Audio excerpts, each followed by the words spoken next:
Star Trek Picard introduced a lot of great characters, and one in particular might be my all-time favorite. Then they wrote him out of the show, but we'll get back to that. First, I want to talk about Romulans. It seems like every time we find out more about Romulan society, the more interesting it is. This is an entire society built around paranoia and secrets. Every Romulan has a fake name they tell people. Romulan households have false doors in the front to confuse intruders, which would probably be a clever idea if one person did it. When it's every household on the planet, it's probably less effective at confusing anyone. A lot of the Federation encounters are with the Tal Shiar, the Romulan intelligence agency, spies in a society of spies. But the Order of the Kuat Malat are the exact opposite. Romulan warriors who are committed to the way of absolute candor. Not only do they not lie, but they don't hide anything they think or feel. Absolute candor at all times. When Romulus was facing destruction, the Kuat Malat helped Admiral Picard with the evacuation, and during this time they watched over an orphan who Picard took under his wing.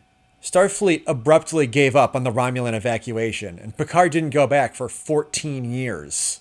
When Picard came back on a quest to save Data's daughter, don't ask, it's complicated, Elnor was understandably angry with the father figure who abandoned him, but ultimately joined him on his quest. Like, what an incredible backstory for a character. We can watch him work through his complicated relationship with Picard, the absentee father. He's the perfect comic relief character who will always blurt out whatever he thinks or feels. The obvious tension between you makes me uneasy. Before he fights anyone, he offers them a chance to surrender by saying, "Please, my friend. Choose to live." He's just the best. To be clear, this is not a recurring guest character. Elnor is a series regular. He's in the opening credits of every episode. But what did they do with the character? Well, considering he's in a grand total of 12 episodes, I might as well cover everything. Since each season of Picard is one long story arc, I'll cover events one season at a time. So come with me to the Season 1 spoiler zone and we'll see what they do with Elnor. After Elnor joins the crew of La Sirena, they head to Freecloud to save Bruce Maddox, that jerk who wanted to disassemble Data back in 1990. It's a zany heist movie with silly costumes. It's a lie. Everybody's behaving as if there was somebody else. Everyone except me.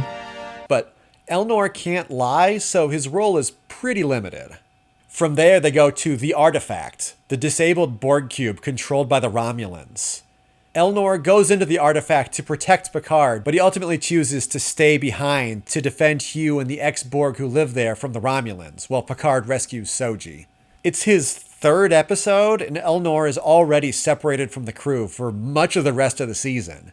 He brings in 7 of 9 to save the XBs from being executed by hot Romulans. I mean, look, I don't know what to tell you. These are the hottest Romulans I've ever seen. This is just objective fact. He mostly just hangs out with 7 and doesn't rejoin the crew until the end of the season. I do. I very much choose to live. Elnor and Picard do get a couple nice father-son moments, but mostly Elnor is doing his own thing. Which is fine. I would argue that Elnor was somewhat underutilized in the first season, though he didn't join the cast until near the halfway point. I mean, at least he didn't disappear without a trace after this season like hot Romulan number 1 over here. There are a lot of moving parts in Season 1 that didn't leave a whole lot of room for Elnor moments, but it did a really good job of establishing the character for the next season. Please, join me in the Season 2 spoiler zone. In the second season, Elnor makes history right away by becoming the first fully Romulan cadet in Starfleet history. Picard gives him a copy of Spock's memoir before he ships out on the Excelsior. It's a nice moment.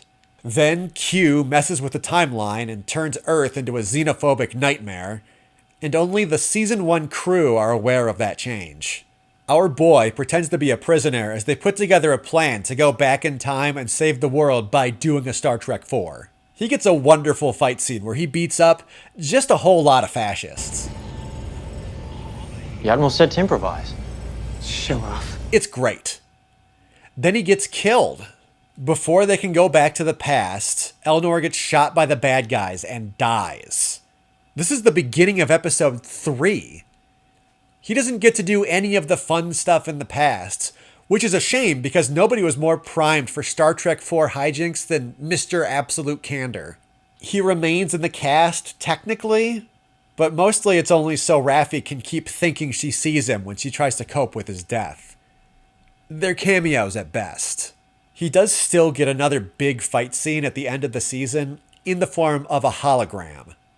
It's not ideal, but I'll take what I can get. And once they save the future, Q sends everybody back to the 25th century and brings Elnor back to life. He's okay, everybody. I actually love the second season of Picard, but my one major complaint is that they write out Elnor at the very beginning. Somebody who doesn't know anything about Earth history is exactly the character you should have for a story about time traveling to present day. I really don't understand what happened here. My first thought was Evan Evagora had to schedule around shooting a movie or something, but he doesn't have any credits since Picard. It's disappointing to see them not even try to include such a wonderful character. But hey, Elnor is back. Sure, they wrote out a lot of the original characters, but Raffi is still around, and they can still give us more Elnor in Season 3. They don't. He doesn't appear, he isn't referenced in dialogue, he is simply gone. Even Dr. Pulaski got one or two passing references after she left Next Generation. Even though our favorite Romulan warrior non-Starfleet cadet Elnor isn't in the final season, there are still a few things I want to address over here in the Season 3 spoiler zone.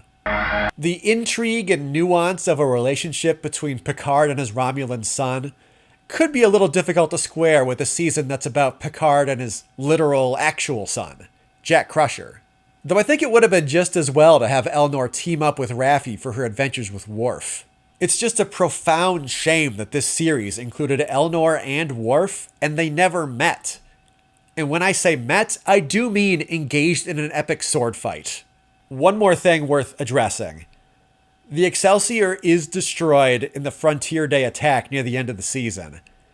This was Elnor's ship in the second season, which left some people thinking they killed Elnor off-screen without mentioning him by name, which would be about as disrespectful as it gets. Officially, Elnor's fate is unknown. Somebody did ask showrunner Terry Matalas about this on Twitter, and he confirmed that Elnor was not on the Excelsior when it was destroyed. Now, a tweet is by no means canon, but at least it clarifies that the intent wasn't to kill the character. And it fills my naive heart with the possibility that he might return in a follow-up series. It looks like poor Elnor is doomed to be forgotten and abandoned. Forgotten by Picard for over a decade, then forgotten by the Picard showrunners. The irony is strong. 12 episodes might be the fewest appearances for a core cast member in a Star Trek show. That's half as many episodes as Tasha Yar. Considering that Elnor vanished between seasons and nobody seemed to notice, it might be a bit much to expect him to be on the bridge of the Enterprise when they finally make Star Trek Legacy. But I wouldn't be opposed to guest appearances. Until then, I will cherish the few precious moments we got with this delightful elf man. My friends, choose to live. Oh, that wasn't a threat. I know he says that before he kills people. It's just a cool thing to say. I'm not going to say that. I'm going to cut that part.